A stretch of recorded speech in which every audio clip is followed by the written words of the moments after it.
आदरणीय विद्वान एवं विदुषी गुरुजनों को सादर प्रणाम।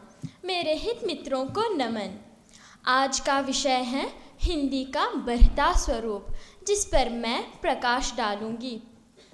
यूटॉक लैंग्वेज वेबसाइट के 2026 आंकड़ों के अनुसार हिंदी भाषा दुनिया की तीसरी सबसे बोली जाने वाली भाषा बन गई है।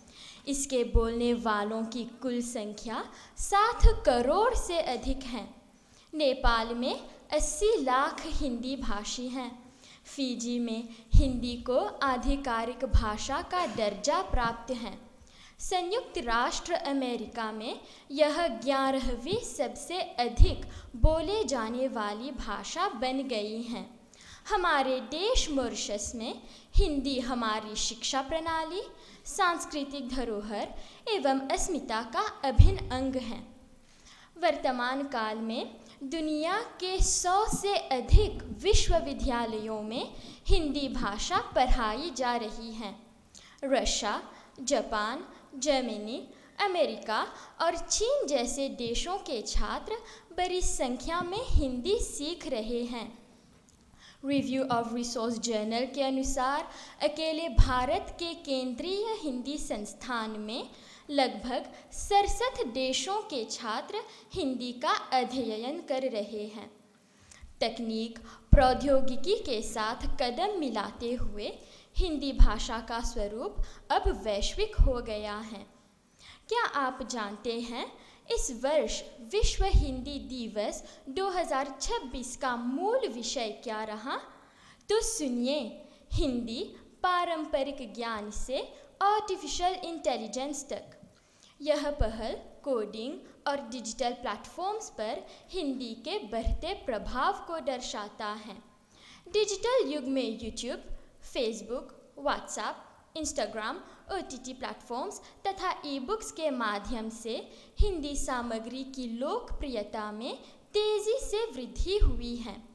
प्राइम वीडियो और नेटफ्लिक्स प्लेटफॉर्म्स पर तमिल, तेलुगु और हॉलीवुड फिल्मों का हिंदी अनुवाद करके ऑडियो बुक्स द्वारा प्रसारित की जा रही हैं। आज हिंदी साहित्य का रसास्वादन करने के लिए भाषागत दीवार टूट रही है। निसंदेह यहाँ हिंदी भाषा न केवल संचार की भाषा बनी है, बल्कि एक महत्वपूर्ण डिजिटल अर्थव्यवस्था का आधार बन चुकी है। योग, आयुर्वेद, भारतीय संगीत, बॉलीवुड, लोक परंपराएं व डिजिटल कलाएं, इन सभी के प्रसार में हिंदी सेतु का काम कर रहा है। इतलाती हुई आज हिंदी भाषा बड़ी मदमस्त आगे बढ़ रही है। हिंदी फिल्में हिंदी को जन जन तक पहुंचाने में बड़ी योगदान दे रही हैं। केवल हिंदी में प्रसारित धुरंधर फिल्म पूरे विश्व में रिकॉर्ड तोड़ रही है। किसने सोचा था कि अमेरिका के लिंकन स्क्वायर में इस फिल्म के बड़े बड़े पोस्टर लगेंगे और उसके बॉक्स ऑफिस चार्ट में कोई हिंदी फिल्म, जी हाँ, हिंदी फिल्म प्रथम स्थान पर होगा। हिंदी गाने अंग्रेज़ी जैसी दूसरी भाषा के साथ तालमेल बिठाकर करोड़ों श्रोताओं के दिल जीत रहे हैं। यह गाना कौन नहीं जानता? Bow down, Mr. Hare Rama, Hare Krishna. Bow down, Mr. Hare Rama, Hare Krishna. We say Radhe Shyam, we say Radhe Shyam.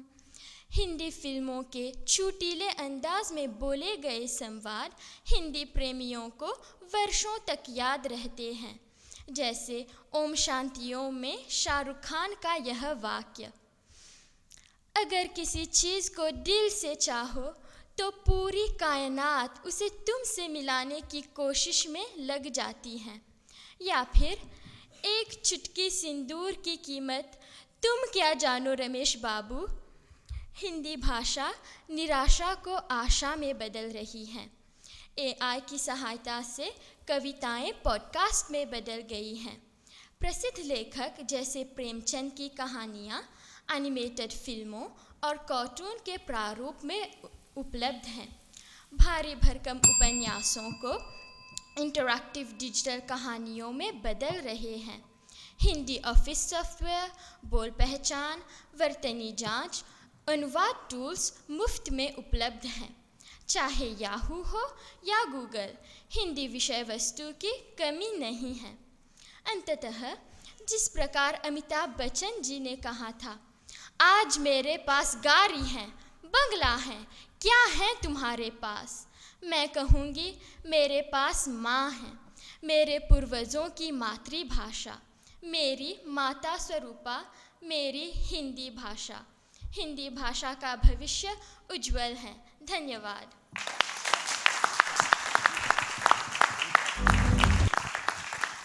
Hindi speaking union ने बुधवार 3 जून को माध्यमिक स्तर पर भाषण प्रतियोगिता का आयोजन किया और उसका अंतिम चरण उस पड़ाव पर हम पहुँचे।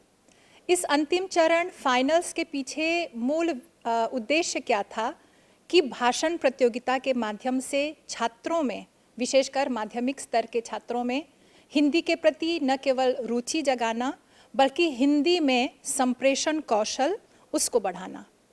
इस वर्ष हमने प्रतियोगिता के लिए शीर्षक रखा था नई पीढ़ी नई सोच, क्योंकि हम जानना चाहते थे कि हिंदी में जो छात्र हैं किस तरह से अपने विचार हमारे सामने प्रस्तुत करेंगे।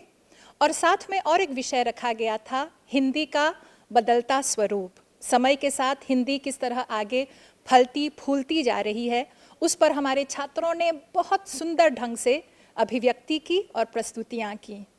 हिंदी स्पीकिंग यूनियन इस उद्देश्य के प्रति कटिबद्ध है कि हिंदी का प्रचार प्रसार हो और जो हमारी युवा पीढ़ी है, विशेषकर यह प्रतियोगिता ग्रेड 11, 12, 13, 11 से लेकर 13वें ग्रेड के छात्रों के लिए था, क्योंकि हमें लगता है यही वह समय होता है जहाँ पर छात्र अपने विचार, अपनी सोच हमारे सामने रख पाते हैं। और सोने पे सुहागा, हिंदी में जब वे बात करते हैं उनके व्यक्तित्व का निर्माण होता है, उनका व्यक्तित्व निखरता है और पूरे आत्मविश्वास के साथ वे हिंदी बोल पाते हैं। सभा में उपस्थित सभी को मेरा सादर प्रणाम। मैं भाविना कनाय नेल्सन कॉलेज में पढ़ने वाली ग्रेड 11 की छात्रा हूँ। आज जिस विषय पर मैं अपने विचार व्यक्त करने जा रही हूँ, वहाँ केवल एक विषय नहीं है, एक परिवर्तन की कहानी है। नई पीढ़ी नई सोच। कहा जाता है कि जब सोच बदलती है तभी समाज बदलता है, और आज की नई पीढ़ी सिर्फ सोच नहीं बदल रही है बल्कि इतिहास की दिशा बदल रही है। कहा जाता है कि जब हमारी नई पीढ़ी की सोच आधुनिकता, स्वतंत्रता और व्यावहारिकता का मिश्रण है, उसके विचार पुरानी पीढ़ी की तुलना में अधिक स्पष्ट और उद्देश्यपूर्ण है। हमारी नई पीढ़ी की सबसे बड़ी खासियत है नए विचार। वहाँ नई चीज़ों को अपनाने से नहीं डरती हैं, बल्कि उन्हें समझने और सीखने के लिए उत्सुक रहती हैं। एक समय था जब सवाल पूछना गलत माना जाता था। प्रश्न पूछने वालों को बदतमीज कहकर उन्हें चुप रहने को कहा जाता था, जबकि आज की नई पीढ़ी सवाल पूछने से नहीं डरती है और साथ में उनका जवाब भी ढूंढती है। नई पीढ़ी परंपराओं पर सवाल उठाती है, वहाँ उन परंपराओं को चुनौती देती है जो समय के साथ आउटडेटेड हो चुकी हैं। वहाँ सही दिशा में बदलाव चाहती है। आज के युवक अपने जीवन में वर्क लाइफ बैलेंस को प्रमुखता देते हैं। वे केवल पैसा कमाने के लिए काम नहीं करना चाहते हैं, वे ऐसी नौकरी पसंद करते हैं जहां मेहनत के साथ साथ अपनी व्यक्तिगत गतिविधियां, यात्रा और अपनों के लिए समय निकाल सके। आज के युवा केवल किताबों तक सीमित नहीं है, उसकी दुनिया मोबाइल की स्क्रीन से लेकर पूरे विश्व तक फैली हुई है। नई पीढ़ी पूरी तरह से इंटरनेट और स्मार्टफोन पर पली बड़ी है। वहाँ ऑनलाइन खरीदने, डिजिटल पेमेंट करने और AI जैसी तकनीकों को अपनाने से सबसे आगे रहते हैं।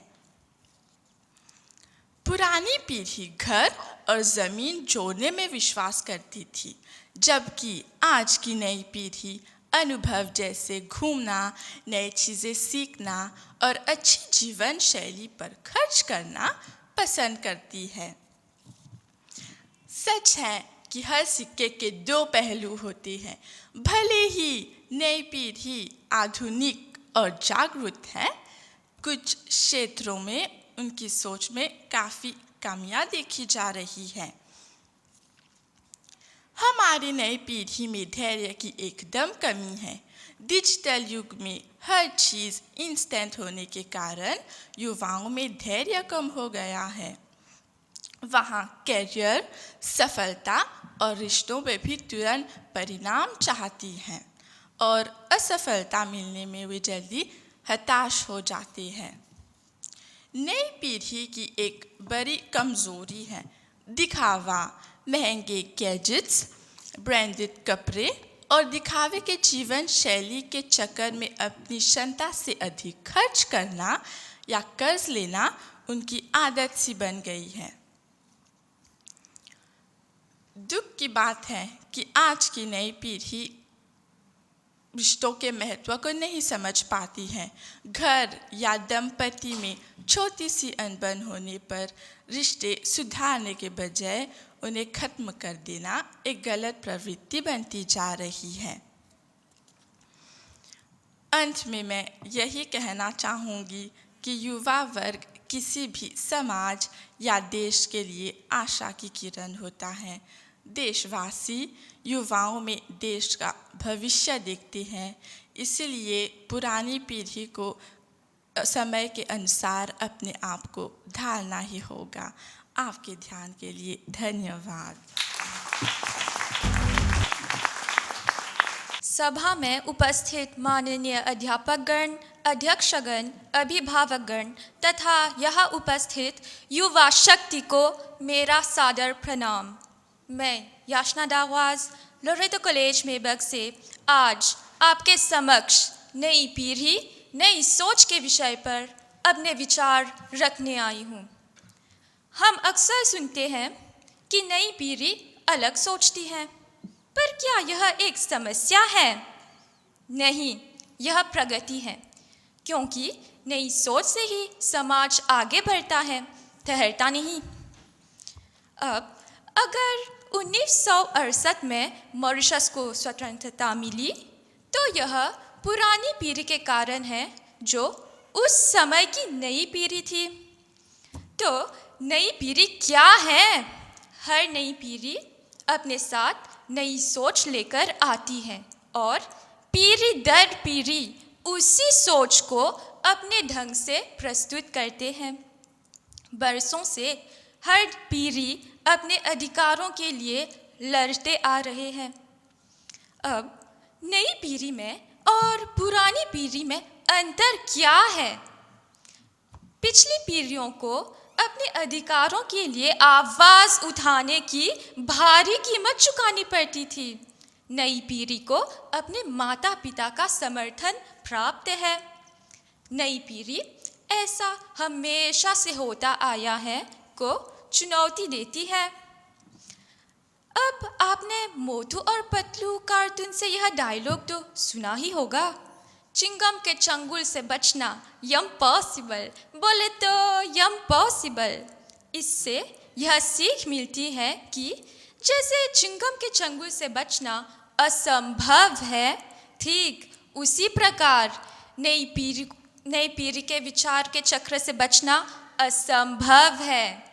जैसे मोटू और पतलू की जोड़ी अटूट है, ठीक उसी प्रकार नई पीढ़ी को नए विचार लाने से रोकना असंभव है। भारत के प्रथम प्रधानमंत्री पंडित जवाहरलाल नेहरू के अनुसार नागरिकों की सही सोच ही देश को मजबूत बनाती है। नई पीढ़ी को केवल पुरानी परंपराओं को नहीं ढोना चाहिए, बल्कि उन्हें नई विचारों का स्वागत करना चाहिए। नए विचारों के बारे में बात कर रहे हैं तो प्रसिद्ध लेखक रिचर्ड बकमिंस्टर फुलर के अनुसार यदि आप लोगों को सोचने का एक नया तरीका सिखाना चाहते हैं तो उन्हें सिखाने की कोशिश न करें। इसके बजाय उन्हें एक ऐसा साधन दे जिसके उपयोग से वे सोचने के नए तरीके विकसित कर सके। उदाहरण के तौर पर हम नई तकनीकी तथा सोशल मीडिया को कैसे पीछे छोड़ सकते हैं। युवा इस उपकरण का प्रयोग करके जीवन में आगे बढ़ रहे हैं। पुरानी पीढ़ी नींव रखती है, नई पीढ़ी उस पर मंजिलें बनाती है। युवकों के पास विपुल शक्तियाँ, कौशल एवं योग्यताएं हैं। समाज उन शक्तियों व योग्यताओं को उभारने के लिए उचित वातावरण एवं अवसर प्रदान कर रहा है।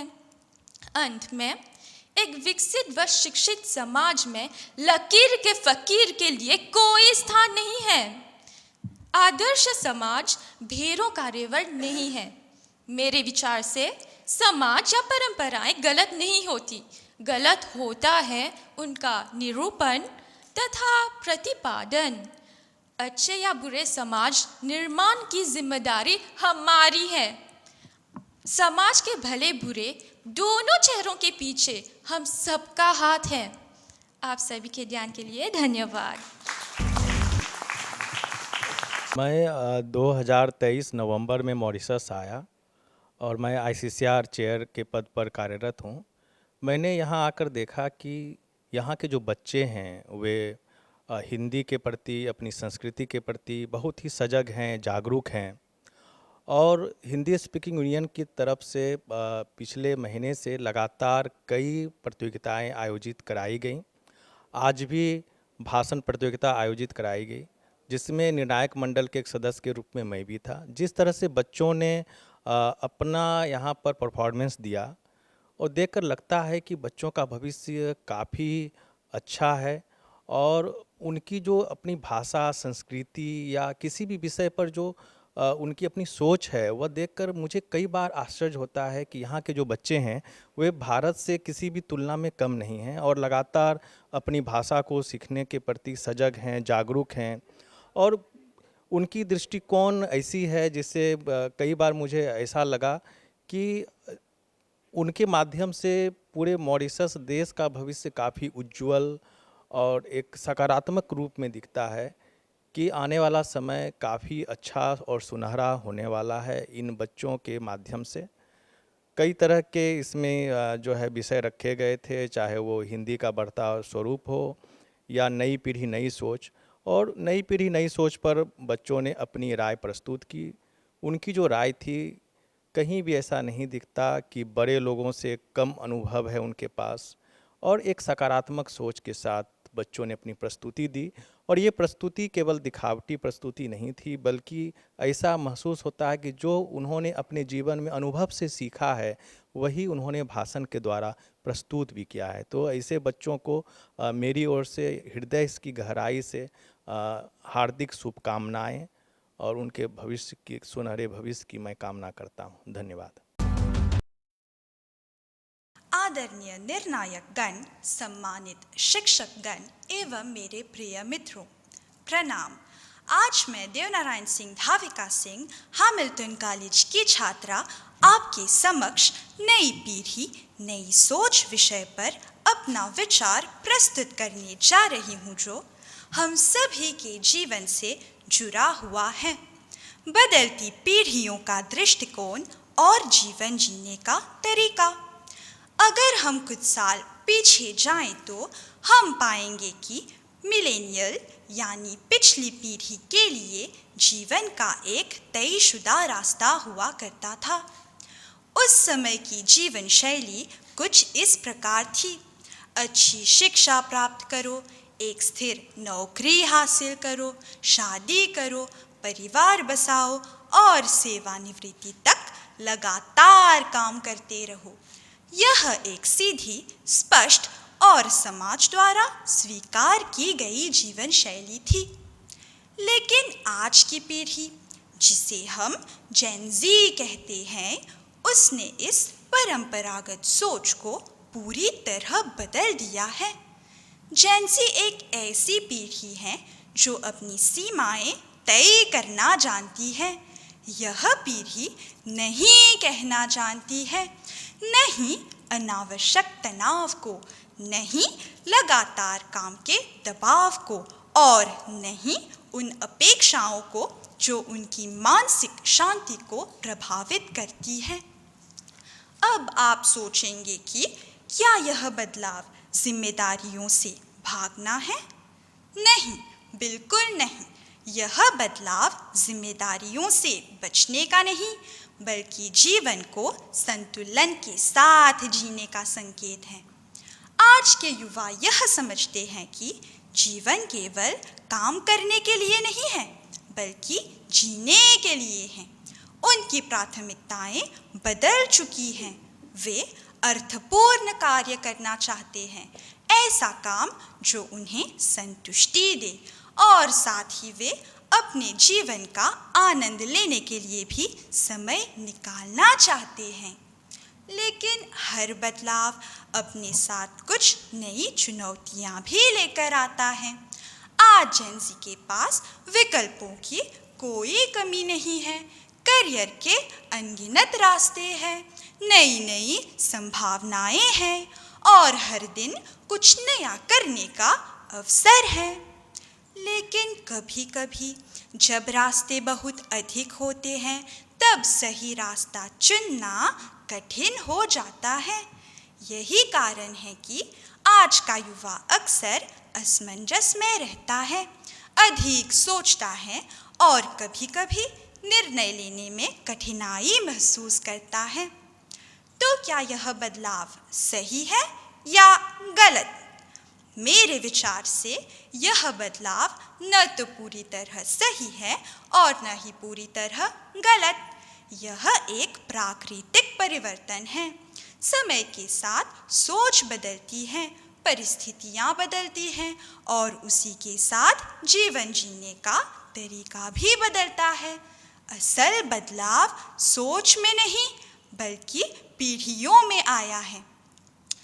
आज के समय में हमें यह समझने की आवश्यकता है कि जीवन का कोई एक तय रास्ता नहीं होता।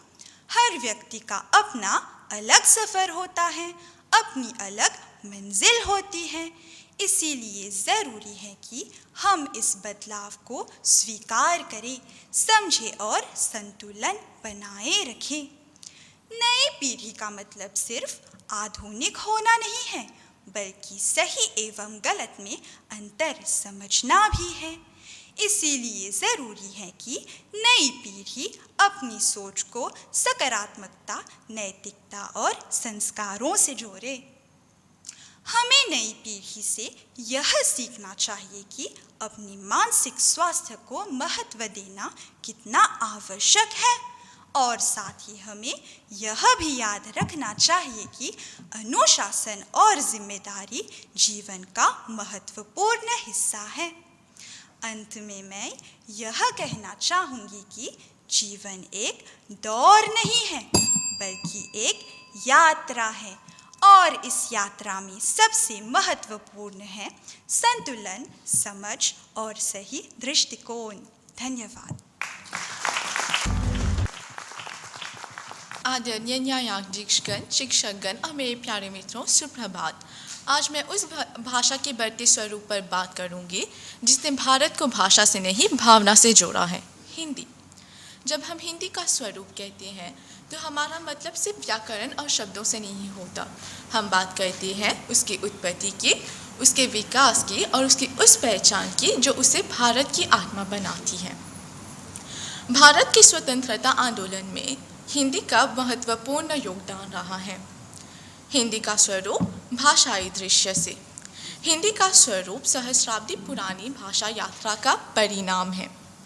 पहली कड़ी थी संस्कृत शुद्ध संस्कारित देववाणी, दूसरी कड़ी थी प्राकृत आम जनता की बोलचाल की भाषा, तीसरी कड़ी बनी अपभ्रंश। 6वीं सदी के बाद अपभ्रंश ने प्राकृत का स्थान लिया और 10वीं सदी में अपभ्रंश से निकली अवहत, सरहप्पा और कन्हप्पा जैसे सिद्ध कवियों ने अवहद में लिखा।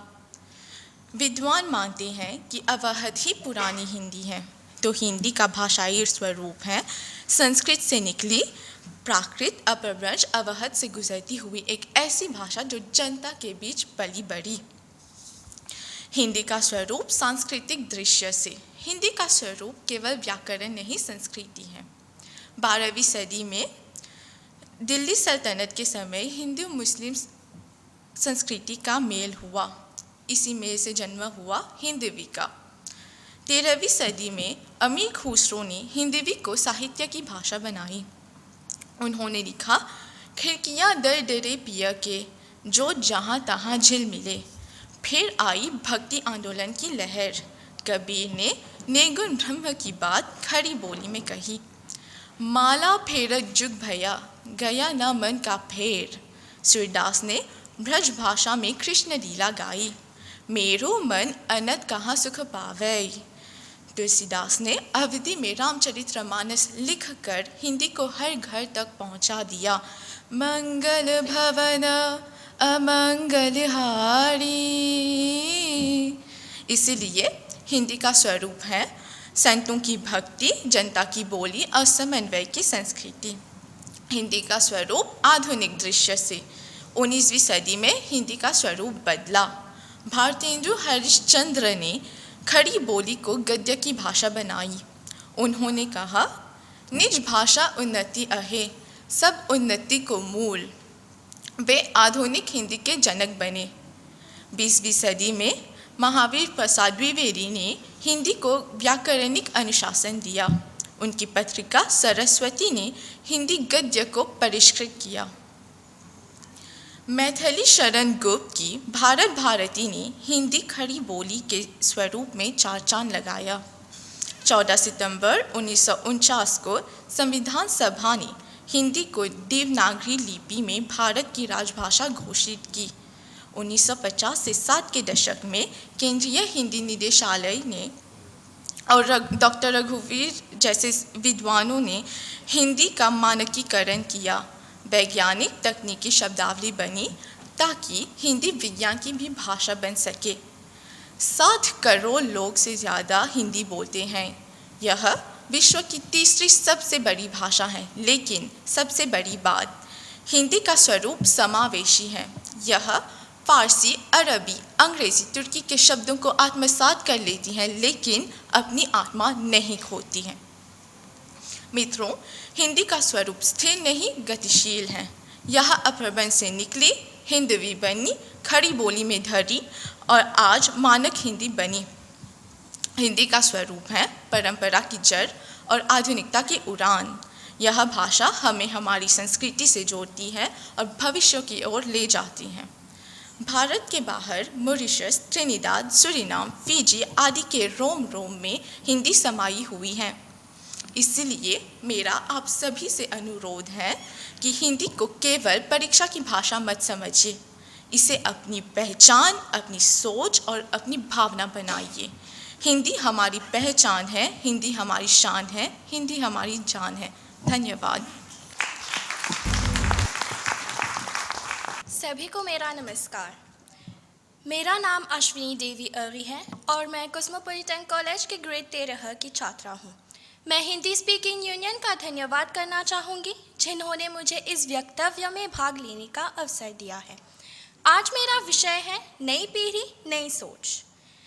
पहले मैं आप सबसे एक सवाल पूछना चाहूँगी। यदि आज की युवा पीढ़ी सपने देखना और नए विचार लाना बंद कर दे, तो क्या हमारा भविष्य आगे बढ़ पाएगा? मुझे तो ऐसा नहीं लगता। नई पीढ़ी का अर्थ केवल कम उम्र के लोग नहीं है। नई पीढ़ी वह है जो नए विचार रखती है, सकारात्मक सोचती है और समाज को आगे बढ़ाने का प्रयास करती है। आज के युवा केवल सपने नहीं देखते, बल्कि उन्हें पूरा करने के लिए मेहनत भी करते हैं। आज की नई पीढ़ी प्रौद्योगिकी अर्थात टेक्नोलॉजी के साथ अच्छी तरह से जुड़ी हुई है। वे नई नई खोजों और आविष्कारों के माध्यम से लोगों के जीवन को अधिक आसान और सुविधाजनक बना रहे हैं। वस्तुतः सुविधा ही नई सोच का मुख्य उद्देश्य है। हम अपने जीवन में इसके अनेक उदाहरण देखते हैं। आज कुछ युवा ऐसे स्मार्ट फ्रिज बना रहे हैं जो खाने की वस्तुओं की एक्सपायरी डेट पहचान लेते हैं और हमें पहले ही सूचना दे देते हैं। इसी प्रकार कुछ युवा ऐसे विशेष एलिवेटर्स बना रहे हैं जिन्हें बुजुर्गों के घरों में लगाया जा सकता है। इससे वृद्ध लोगों को सीढ़ियां चढ़ने में कठिनाई नहीं होगी। यह दिखाता है कि नई पीढ़ी केवल अपने बारे में नहीं सोचती, बल्कि दूसरों की सुविधा का भी ध्यान रखती है। मॉरिशस में भी युवा नई सोच के साथ आगे बढ़ रहे हैं। उदाहरण के रूप में हिमेश उजुदा द्वारा विकसित मोमूव अनुप्रयोग लोगों के दैनिक जीवन को अधिक आसान बनाने का प्रयास करता है। मित्रों, नई पीढ़ी की सबसे बड़ी शक्ति उसकी आवाज़ है। आज के युवा बेझिझक होकर अपनी बात रखते हैं। वे मीडिया और तकनीक की सहायता से सच्चाई को सामने लाने तथा लोगों के अधिकारों की रक्षा करने का प्रयास करते हैं। जब कहीं अन्याय होता है तो युवा अपनी आवाज़ बुलंद करने से नहीं डरते। नेपाल जैसे देशों में भी युवाओं ने विभिन्न सामाजिक मुद्दों पर अपनी आवाज़ उठाकर यह दिखाया कि नई पीढ़ी समाज के प्रति जागरूक है। परंतु हमें यह नहीं भूलना चाहिए कि हर युग में एक नई पीढ़ी रही है। आज हम जिन आधुनिक तकनीकों का उपयोग करते हैं, उसी प्रकार पहले की पीढ़ियों ने रेडियो, टेलीविज़न और अनेक महत्वपूर्ण आविष्कार किए थे।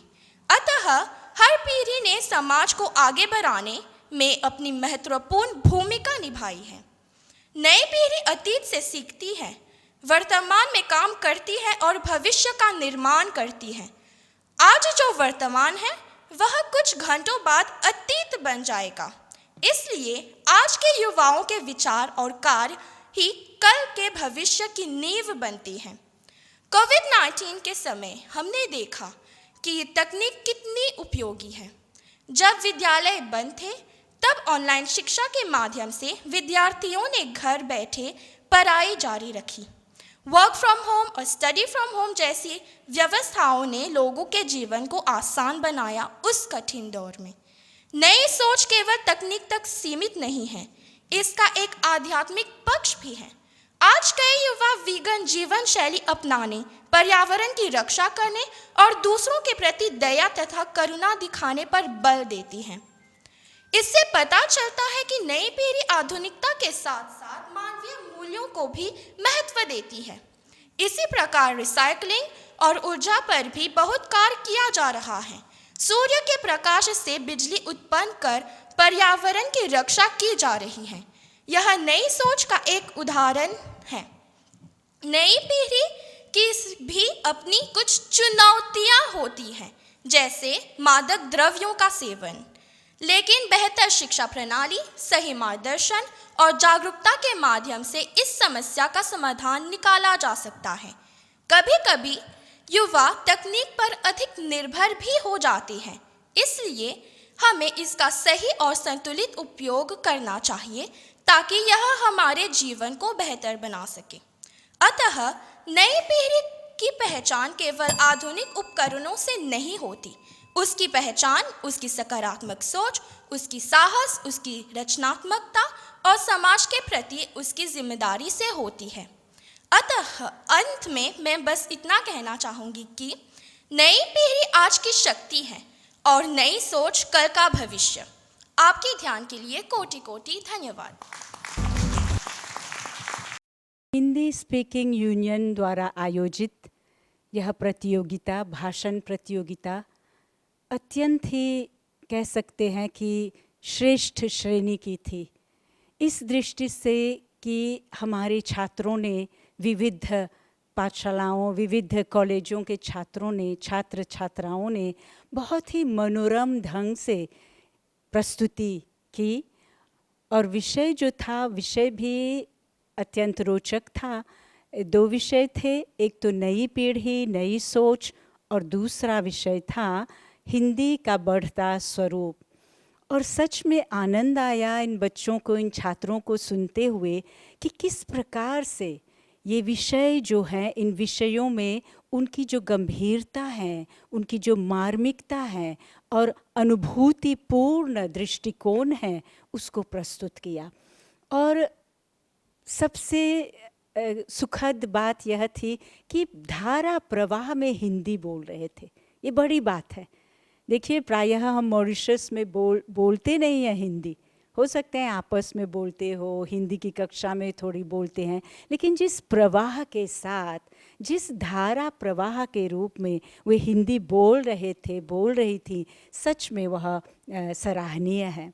और यदि हम विषय की दृष्टि से देखें तो हम देख रहे हैं, खास वो जो विषय था नई सोच, नई पीढ़ी, तो बच्चों में हम कभी कभी सोचते हैं कि बहुत ही आधुनिकता आ गई है, लेकिन इसके विपरीत हमने यह पाया कि ये बच्चे, ये छात्र छात्राएं जो हैं, अपनी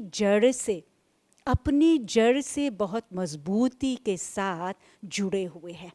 अर्थात वे जीवन में क्या देखना, नई सोच, नई एआई की भी बात करेंगे, लेकिन साथ साथ जो हमारे मानवीय मूल्य हैं उस पर भी चर्चा की, जो हमारी संस्कृति है उस पर भी चर्चा की। लेकिन हाँ, वो दृष्टिकोण का नयापन वो समय के चलते, परिस्थितियों के चलते हैं। तो इस प्रकार से हम देखते हैं इस प्रकार की प्रतियोगिताओं का आयोजन समय समय पर करना होगा। और हिंदी स्पीकिंग यूनियन इस दृष्टि से साधुवाद के पात्र हैं, क्योंकि इस प्रकार के प्रतियोगिताओं के आयोजन से हमारे छात्र छात्राओं में वो वाक्पटुता आएगी। एक तो विषय का विचार सागर मंथन करते हैं और साथ ही साथ वो वाक्पटुता आती है, उसका विकास होता है। तो हम कहेंगे कि हर एक छात्र जो थे, हर एक छात्र छात्राएं, उन्होंने जैसे कहते हैं अपना बेस्ट दिया, बहुत ही अच्छा। और साथ ही साथ हम उनके जो अध्यापक हैं, जो उनका निर्देशन कर रहे थे, जो उनका पूरा ट्रेनिंग किया है, मार्गदर्शन किया है, वे भी बहुत बहुत बधाई के पात्र हैं। तो सच में ऐसे कार्यक्रम में भाग लेकर मुझे अत्यंत आनंद का अनुभव हो रहा है। सभा में उपस्थित आदरणीय निर्णायक मंडल, शिक्षकगण तथा सभी प्रतिभागियों को मेरा सादर अभिवादन। मैं फ्लांग जिले में स्थित कलेमास माध्यमिक विद्यालय से ग्रेड 11 का विद्यार्थी जातु आदित्य हूँ। आज राष्ट्रीय भाषण प्रतियोगिता के उपलक्ष्य पर मैं आपके समक्ष हिंदी के बदलते स्वरूप विषय पर अपने विचार अभिव्यक्त करूँगा। कहीं लगती है मात्रा, कहीं लगती है बिंदी, हर दिल को आपस में जोड़ती है हिंदी। सरल है, सुगम है, हृदय की धड़कन है हिंदी, हमारी जान से प्यारी भाषा है हिंदी। सर्वप्रथम हिंदी भाषा का उद्भव और विकास एक लंबी ऐतिहासिक और रोचक यात्रा रही है, जहाँ संस्कृत भाषा मूलतः हिंदी की जननी है, परंतु क्रमशः पाली, प्राकृत, अपभ्रंश जैसे विविध भाषाई रूपों से होते हुए देवनागरी लिपि में लिखी जाने वाली हिंदी भाषा का मानक रूप विकसित हुआ है। हिंदी भाषा का उत्थान कई अग्रणी साहित्यकारों, समाज सुधारकों, स्वतंत्रता सेनानियों तथा धार्मिक सामाजिक संस्थाओं की पुरजोर कोशिश का परिणाम है। जहाँ एक ओर तुलसीदास, कबीरदास, सूरदास जैसे भक्तिकालीन कवियों ने अवधि एवं ब्रज भाषा में साहित्य रचकर हिंदी की नींव तशक की, वहीं दूसरी ओर आधुनिक काल में निज भाषा उन्नति अहै, सब उन्नति को मूल का नारा देकर भारतेंदु हरिश्चंद्र, मैथिली शरण गुप्त, महावीर प्रसाद द्विवेदी आदि ने हिंदी को जनभाषा के रूप में स्थापित किया। भारत के स्वतंत्रता आंदोलन के दौरान जन चेतना उत्पन्न करने वाली बुलंद भाषा हिंदी ही बनी। इन्हीं महानुभावों के सतत योगदान के चलते 14 सितंबर 1949 में हिंदी को भारत की राजभाषा बनने का गौरव प्राप्त हुआ। आधुनिक युग में बदलते समय और परिस्थितियों के साथ कदम से कदम मिलाकर चलने वाली हिंदी भाषा ने डिजिटल दुनिया, तकनीक, संचार, व्यापार, विज्ञान, फिल्म जगत जैसे अनेक क्षेत्रों में अपना सिक्का जमाया है। तभी तो 61 करोड़ से भी ज़्यादा हिंदी भाषाओं के साथ हिंदी आज विश्व की तीसरी सर्वाधिक बोली जाने वाली भाषा बन चुकी है। आज हिंदी केवल भारतीय संस्कृति, धर्म और परंपराओं की भाषा नहीं, अपितु भारत की भौगोलिक सीमाओं को पार करके वैश्विक और समर्थ युग भाषा बन रही है। साथ ही साथ जहाँ बदलते वक्त ने शब्दों को नए पंख दिए हैं, वहीं हिंदी ने आधुनिकता के कई नए रंग पिए हैं। हिंदी का बदलता स्वरूप उसकी कमजोरी नहीं, बल्कि उसकी जीवंतता और लचीलेपन का प्रमाण है। कोरोना महामारी के दौरान स्वच्छता के नियमों के चलते नमस्ते शब्द का बोलबाला मॉरिशस परिवेश में हमारी रोजमर्रा के कई शब्द जैसे दाल, मसाला, लोटा, नाना नानी, चाचा चाची कुछ जीवन उदाहरण है। हिंदी भाषा के कई ऐसे शब्द भी अंग्रेजी भाषा का हिस्सा बन चुके हैं, जैसे बंगला से बंगालू, चंपू करना से शैम्पू, अवतार, गुरु आदि। यह विश्व मानचित्र पर हिंदी भाषा का बढ़ता प्रभाव और लोकप्रियता नहीं तो और क्या है। निष्कर्षतः इस सुंदर भवन में संगठित सभी हिंदी प्रेमियों से मैं इतना ही कहना चाहता हूँ कि हिंदी भाषा बहते नीर के समान आम आदमी की पहुँच तक अपना रास्ता बनाती आ रही है। आइए मिलकर हिंदी भाषा का पथ प्रशस्त करें। जय हिंदी, जय मॉरिशस, बहुत बहुत धन्यवाद। पहले मैं दादी के साथ शादियों में जाया करती थी। दादी बक्से में उपहार और खूब आशीर्वाद देकर आती थी। फिर मैं मम्मी के साथ जाने लगी, वो तो बस लिफाफा और खाने जाने जाती थी। और अब मैं जाती हूँ अपने हमसफ़र अपने फ़ोन के साथ। फिर क्या, पहले फ़ोटोज़, फिर रील्स और फिर हैशटैग शादी वाइब्स, हैशटैग सितकारी। सच है, दुनिया वही है, लेकिन सोच बदल गई है। जी हाँ, और आज मैं इसी सोच के बारे में बात करूंगी। नमस्ते, मैं हूँ मौकेत याशिका और मैं BLSSS से ग्रेड 11 की छात्रा हूँ और मैं आप लोगों के मध्य नई पीढ़ी नई सोच विषय पर चर्चा करूंगी। तो आइए शुरू करते हैं खान पान से ही। पहले घर में जो बन गया सो बन गया, वही खाना पड़ता था। अगर जिगीबुयों भी बन गया तो चुपचाप खाओ। लेकिन आज की पीढ़ी कहती है food is an emotion, food is और खाने लगती है। कभी सुशी, कभी रामेन, कभी सी फूड बॉय, तो कभी बबल टी। नई पीढ़ी नए स्वादों, नई संस्कृतियों और नए अनुभवों को अपनाने से डरती नहीं। चलिए अब बढ़ते हैं पहनावे की सोच की ओर। पहले कपड़ों में सुविधा से अधिक समाज की पसंद देखी जाती थी। अगर किसी ने रिप जीन्स पहन लिया तो पूरी गली आंखें फाड़ फाड़ कर देखती थी। लेकिन आज की नई पीढ़ी क्रॉप टॉप्स, कार्गो जीन्स और ब्रांडेड कपड़े पहनती हैं, क्योंकि उनको पता है कि फैशन सिर्फ कपड़े नहीं बल्कि खुद को अभिव्यक्त करने का तरीका है। अब डर से विज्ञान का रास्ता तय करते हैं। चलिए अब बात करते हैं अंधविश्वास की। पहले अगर बिल्ली ने रास्ता काट दी तो गाड़ी के शीशे नीचे कर थूका जाता था। रात को यदि नाखून काट लो तो कयामत। लेकिन आज की पीढ़ी इस पर सवाल उठाती है, विज्ञान से लिंक पूछती है, यहाँ तक वह गूगल भी करती है। और अगर गूगल उत्तर न दे सके तो ChatGPT के द्वार खड़खड़ाती है। नई पीढ़ी अंधविश्वास का मजाक नहीं उड़ाती, माता हर बात को समझना चाहती, फिर विश्वास करना चाहती है। चलिए अब रिश्तों की सोच को परखते हैं। पहले माता पिता से कुछ मांगना होता था तो एक सप्ताह पहले उनके गुड बुक्स में आना पड़ता था। लाखों बार प्रश्नों की प्रैक्टिस करनी पड़ती थी। ये तो अलग बात है कि उत्तर हमें नकारात्मक ही मिलते थे, परंतु आज की पीढ़ी अपने माता पिता के साथ मित्र बन गए हैं। विषय कोई भी, आज के बच्चे अपने माता पिता के साथ खुलकर बात करते हैं। आइए अब बढ़ते हैं मनोरंजन के बारे में। पहले पूरा परिवार एक ही जगह एक ही टीवी के सामने बैठता था और अगर किसी ने चैनल बदल लिया तो घर में युद्ध शुरू। और अब तो हर किसी के हाथ में फ़ोन। दादी बैठती हैं टीवी के सामने, तुलसी जो फिर से प्रकट हो गई। माँ यूट्यूब पर खाने की रेसिपीज ताकती रहती हैं और मैं इंस्टाग्राम टिकटॉक पर रील स्क्रॉल करती रहती हूँ। अब आइए बढ़ते हैं नौकरी की सोच की ओर।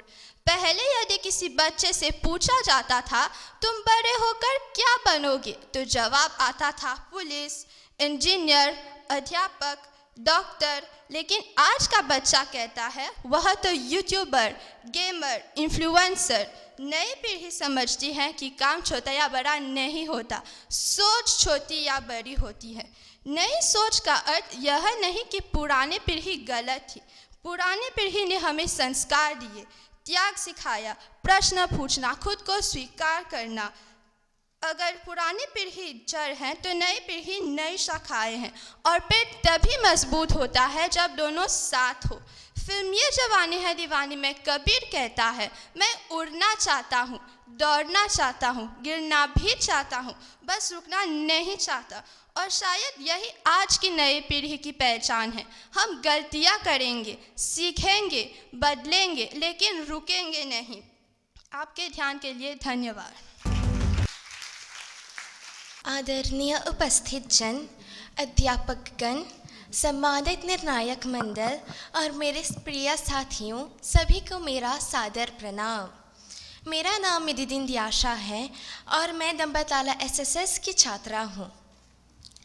आज मैं आपके समक्ष एक अत्यंत महत्वपूर्ण विषय नई सोच नई पीढ़ी पर अपने विचार प्रस्तुत करने जा रही हूँ।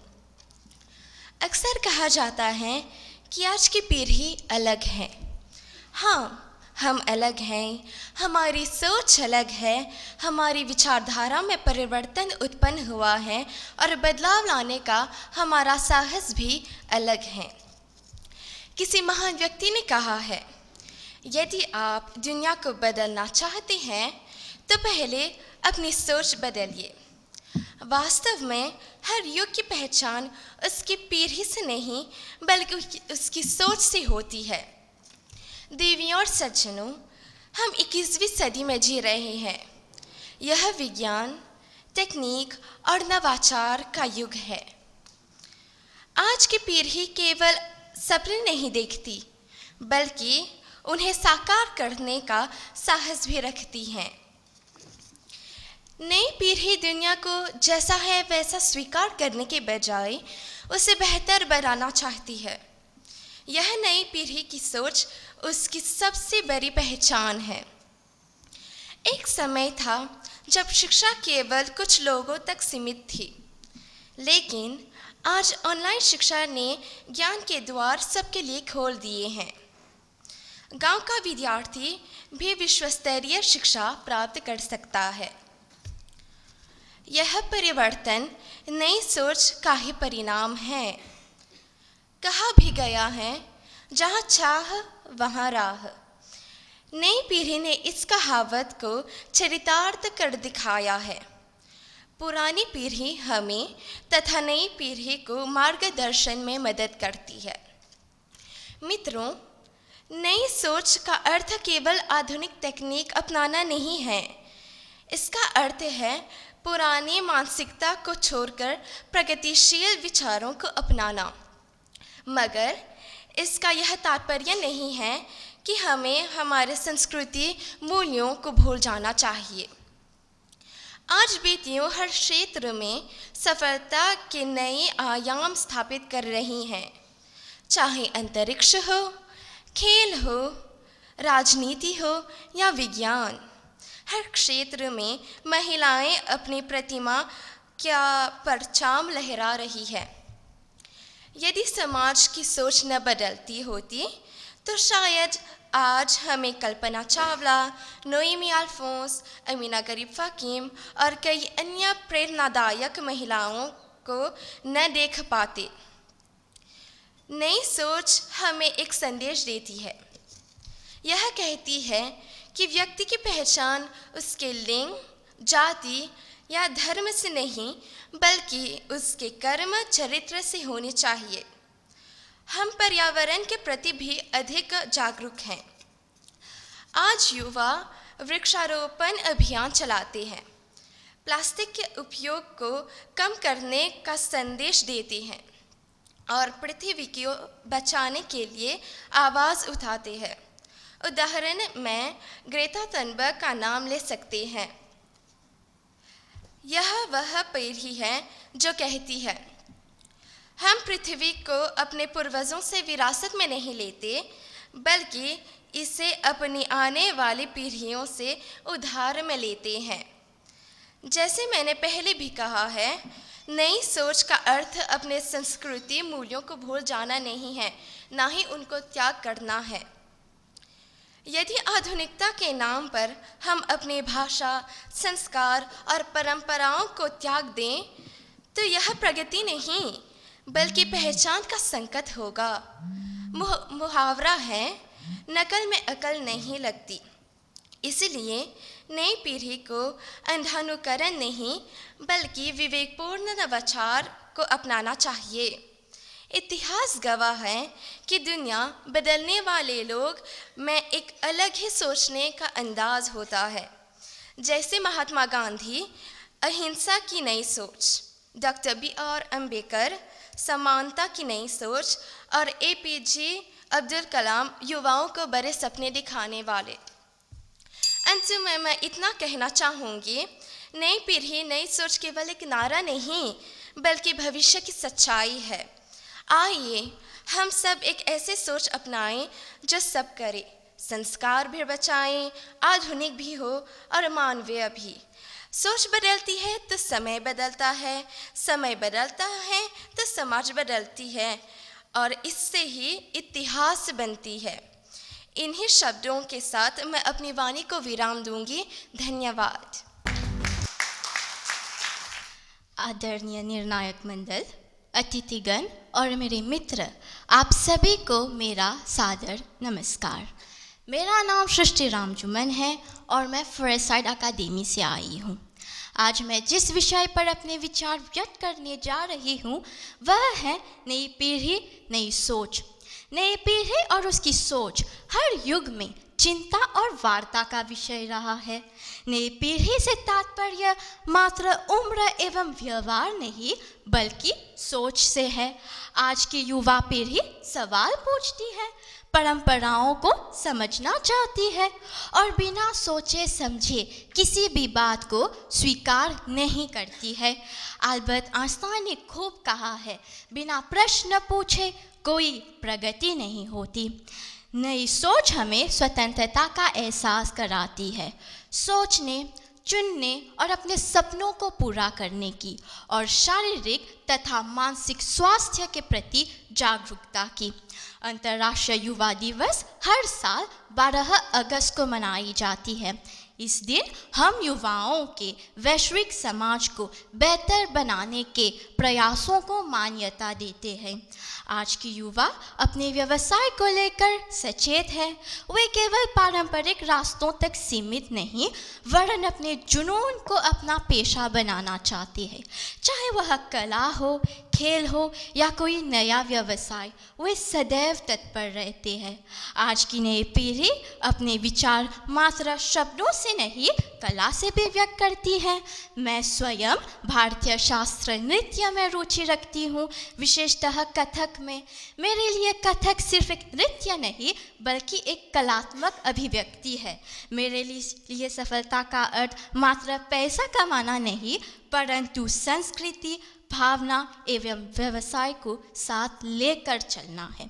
अब हर बदलाव के साथ चुनौतियां भी आती है। जैसे नई पीढ़ी पर अक्सर यह आरोप लगाया गया है कि वे ज़्यादा आधुनिक हो रहे हैं या अपने संस्कारों को भूल रहे हैं।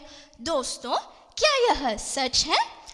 नहीं, सच यह है कि यही पीढ़ी परंपराओं और आधुनिकता के बीच संतुलन बनाने का प्रयास करती है। वे अपनी जड़ों को समझते हुए आगे बढ़ना चाहते हैं। स्वामी विवेकानंद जी ने कहा है, हे मेरे युवक बंधु, तुम बलवान बनो, यही मेरा उद्देश्य है। अब नई सोच का एक महत्वपूर्ण पहलू यह है कि पहले जहां लोग अपनी भावनाओं को दबा कर रखते थे, वही आज की पीढ़ी खुलकर अपनी विचारों को व्यक्त करती है। वे जानते हैं कि खुश रहना और मानसिक रूप से स्वस्थ रहना उतना ही आवश्यक है जितना कि पैसा कमाना। भगवद गीता अध्याय 2 श्लोक 50 में कहा गया है, योगः कर्मसु कौशलम, अर्थात सच्चा योग वही है जिसमें कर्म कुशलता एवं संतुलन के साथ किया जाए।